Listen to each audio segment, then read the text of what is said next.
If I should crawl to the polling stations, I'll get there. What independent Scotland? The islands were given to Scotland as a wedding gift, and I wonder if some people would rather prefer to be given back to Norway. I think the biggest problem with this islands is that they belong to the UK at all. It would have been much better if we'd still been part of Norway, I think. We've had far more association with Norwegians than people from the south end of this country.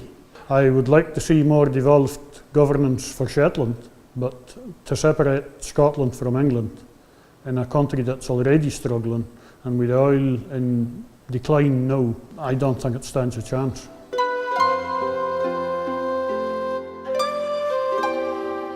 Well, there's about 700 people on the island at the moment. We used to have a population of about 1,200 at one stage.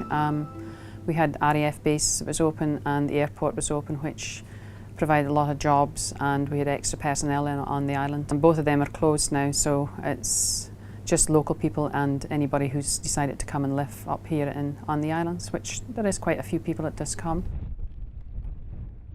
When I'm in Shetland, I class myself as a Shetlander.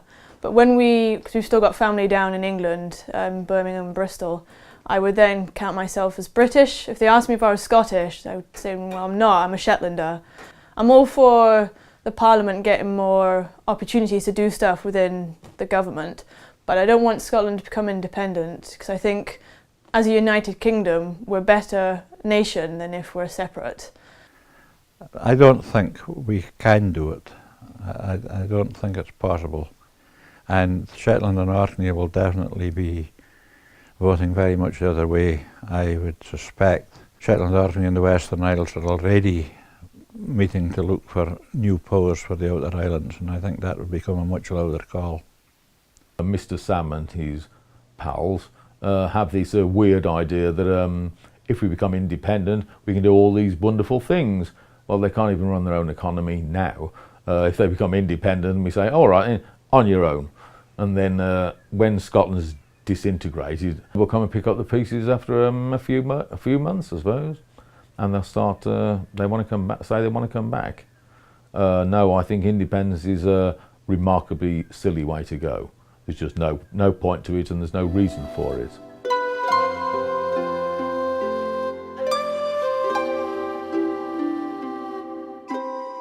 I hope Scotland gets independence. If I should crawl to the polling stations, I'll get there. What independent Scotland? Well, you're right, I'll be sitting home.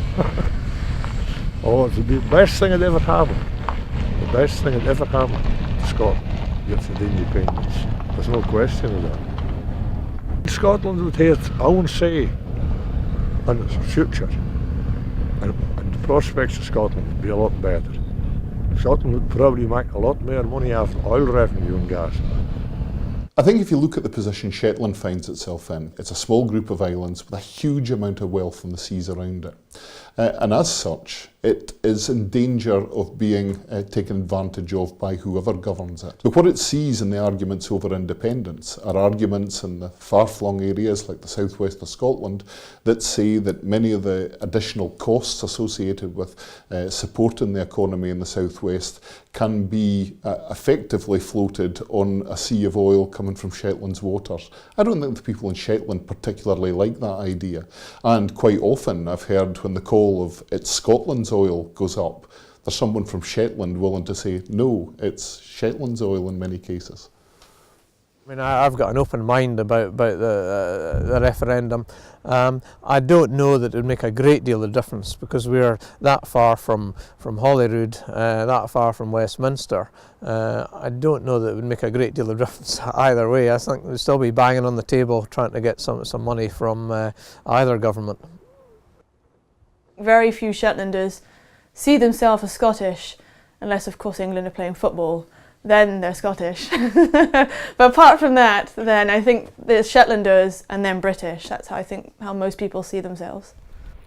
The islands were given to Scotland as a wedding gift many, many moons ago.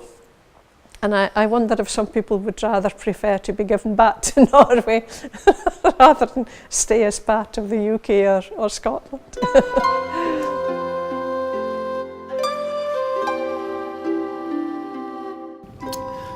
I don't see many benefits to independence. We're a long way away from Edinburgh here.